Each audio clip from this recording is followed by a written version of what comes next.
काही व्यक्ती म्हणतात की माझं जीवनशैली किंवा माझी लाईफस्टाईल, माझी दिनचर्या इतकी व्यस्त आहे की मी स्वतःसाठी वेळ देऊ शकत नाही. त्यावेळेस त्या व्यक्तीने स्वतःला एक प्रश्न विचारावा, मननचिंतन करावं, खरोखर मी व्यस्त आहे का माझं जीवन अस्तव्यस्त झालेलं आहे? राईट. असा कुठलाही व्यक्ती नाही की ज्याला स्वतःसाठी वेळ देता येत नाही. भगवंताने जर 24 आवर्स दिलेले आहेत, 24 तास दिलेले आहेत, तर त्यातील 1 तास स्वतःच्या डेव्हलपमेंटसाठी ठेवा. बरं, स्वतःच्या डेव्हलपमेंट हे जर कळत नसेल तर कमीत कमी स्वतःसाठी तरी ठेवा. स्वतःसाठी, स्वतःला कनेक्ट होण्यासाठी किती वेळ पाहिजे? कमीत कमी 1 तास. मग भगवंताने आता किती तास दिले? 23 आवर्स. या जगाच्या कार्यासाठी 23 तास, पण स्वतःसाठी 1 तास मात्र काढा. आणि ह्या 1 तासात काय करायचंय? या 1 तासात 6 गोष्टी करायच्या आहेत. काय करायचंय? सर्वप्रथम सायलेन्स, मेडिटेशन, मौन, अंतर्मुख व्हायचंय. किती वेळासाठी? जर तुमच्याकडे 1 तास असेल, 60 मिनिट असेल तर 10 मिनिट करा. आणि जर 60 मिनिट नसतील, फक्त 6 मिनिटच करा. 6 मिनिटाचा वेळ काढा. त्यातील 6 गोष्टी करण्यासाठी 6 मिनिट, म्हणजे एक टास्क करण्यासाठी किती वेळ? फक्त 1 मिनिट. 1 मिनिटाचं मेडिटेशन करा. काही न करण्यापेक्षा हे 1 मिनिटाचं मेडिटेशन सुद्धा, ध्यान सुद्धा, अंतर्मुख होणं सुद्धा तुम्हाला तुमच्या जीवनामध्ये भवसागर पार नेण्यासाठी उपयोगी ठरेल. कळालं? 1 मिनिटाचं सायलेन्स, 1 मिनिटाचं अफर्मेशन. अफर्मेशन कसे बनवावे ते सुद्धा आपण मागच्या त्या व्हिडिओमध्ये शिकलेलो आहेत. मला वाटतं 2 सेकंड डे मध्ये शिकलेलो आहोत. तर ते अफर्मेशनचा व्हिडिओ पुन्हा पहा. राईट. आणि 1 मिनिटाचे अफर्मेशन, त्याच्यानंतर 1 मिनिटाचं व्हिज्युअलायझेशन. जर तुम्हाला कार घ्यायची आहे तर डोळे बंद करून त्या कारला व्हिज्युअलाइज करा. आणि फक्त कार व्हिज्युअलाइज करू नका, कारण त्यात फिलिंग निर्माण होणार नाही. तर त्या कारमध्ये तुमची फॅमिली, तुमचं कुटुंब, किंवा कदाचित तुमचं लहान मूल जे तुमच्याजवळ हट्ट करते की पप्पा किंवा मम्मी, ती कार कधी येणार आपली? आणि आज ती कार आलेली आहे. आणि त्या मुलाच्या चेहऱ्यावर आनंद पहा, आईच्या चेहऱ्यावर आनंद पहा, किंवा तुमच्या वडिलांच्या चेहऱ्यावर आनंद पहा. ते आप्तस्वकीय सगळे आजूबाजूला जमा झालेले आहेत, त्यांच्या चेहऱ्यावर आनंद पहा. आणि ते तुम्हाला म्हणताय, अरे वा, तुम्ही तुमचं ध्येय साकार केलं, तुम्ही तुमचं गोल अचीव्ह केलं, आणि ते तुम्हाला अप्रिशिएशन देत आहेत. आता ते व्हिज्युअलायझेशन ऍक्टिव्ह झालेलं आहे. राईट. आता त्याच्यामध्ये जिवंतपणा आलेला आहे. कळालं? अदरवाईज एकदम सिंपल गोष्ट आहे, एकदम सिंपल.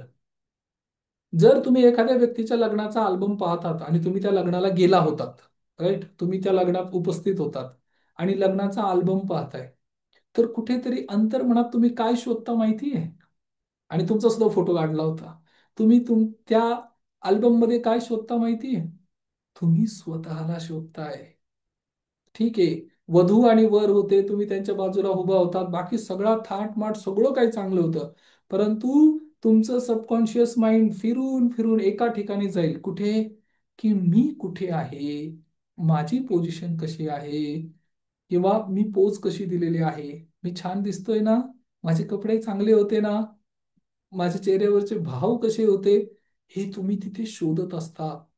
आणि बऱ्याचशा वेळा लोक जे विजन बोर्ड बनवतात त्यामध्ये ही चूक होते. तर आता इथून पुढे व्हिज्युअलाइज करताना त्या व्हिज्युअलायझेशन मध्ये स्वतःला पाहणं गरजेचं आहे. राईट. त्यानंतर 10 मिनिट, कमीत कमी 10 मिनिटं, ठीक आहे, 1 मिनिटाचा व्यायामाने तुम्ही सुरुवात करू शकता. परंतु मेक मॅजिकल किंवा म्युझिकल एक्सरसाइज करायची आहे. कुठलंही तुमच्या आवडीचं म्युझिक प्ले करा. नाही जिमला जाता येत, काही हरकत नाही, परंतु कार्डिक एक्सरसाइज करा. आता ह्या एक्सरसाइज काय करायला, का करायला हव्या?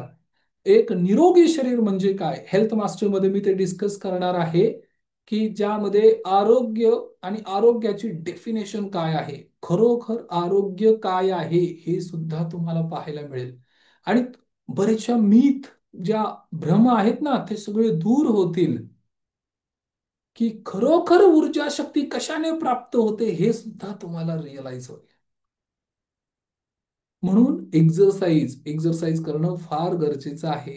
आणि त्याच्यानंतर काय करावं लागेल? स्क्रबिंग करावं लागेल. स्क्रबिंग स्क्रबिंगचा अर्थ काय होतो?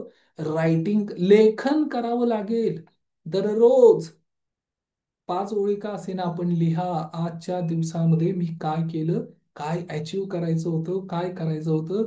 दिस इज व्हॉट द प्रॅक्टिस. यशस्वी लोकांची ही प्रॅक्टिस आहे. मल्टी बिलेनियर आणि मिलेनियर लोकांच्या ह्या प्रॅक्टिस आहेत. तुम्हाला खरोखर तुमचं जीवन बदलायचंय ना, जीवनामध्ये ग्रोथ करायची आहे ना, ह्या सगळ्या गोष्टी कळतात पण वळत नाही असं होत असेल तर या आत्ताच्या मी ज्या 6 टेक्निक सांगितल्या, किंवा 6 मिनिटाचा वेळ काढा फक्त. अंतर्मनात, डोक्यात दुसरे भाव विचार येण्यापूर्वीच पटकन जंप करा आणि ह्या कार्य टास्क कंप्लीट करायला सुरुवात करा. उठल्याबरोबर जे काय तुम्ही प्रातःविधी आटोपल्यानंतर उठल्याबरोबर काय करावं लागेल? जर तुम्हाला डिहायड्रेट होत असेल तर 1 ग्लास पाणी प्या, म्हणजे ती झोप जाईल. तुमचं रात्री लिहिलेले जे काय उद्देश आहेत, ध्येय आहे जीवनाचे, ते घ्या, ते वाचा, म्हणजे झोप खरोखर जाईल. राईट. आणि जर तुम्हाला वाटलं तर शॉवर घ्या, म्हणजे आंघोळ करा, ब्रश करा. आंघोळ नाही करता आली तर ब्रश करा, कमीत कमी चेहऱ्यावर पाणी मारा, आणि मग ह्या एक्झरसाइज, ह्या कृती करायला सुरुवात करा. मी शुअरिटी देतो, गॅरंटी देतो, बरोबर 21 दिवसामध्ये परिवर्तन व्हायला सुरुवात होईल. इतक्या ऑपॉर्च्युनिटी आकर्षित होतील आणि तुमच्या चेहऱ्यावर नैसर्गिक पद्धतीने स्माईल येईल. नैसर्गिक, नॅचरल, त्यासाठी काही करायची आवश्यकता नाही. कळालं?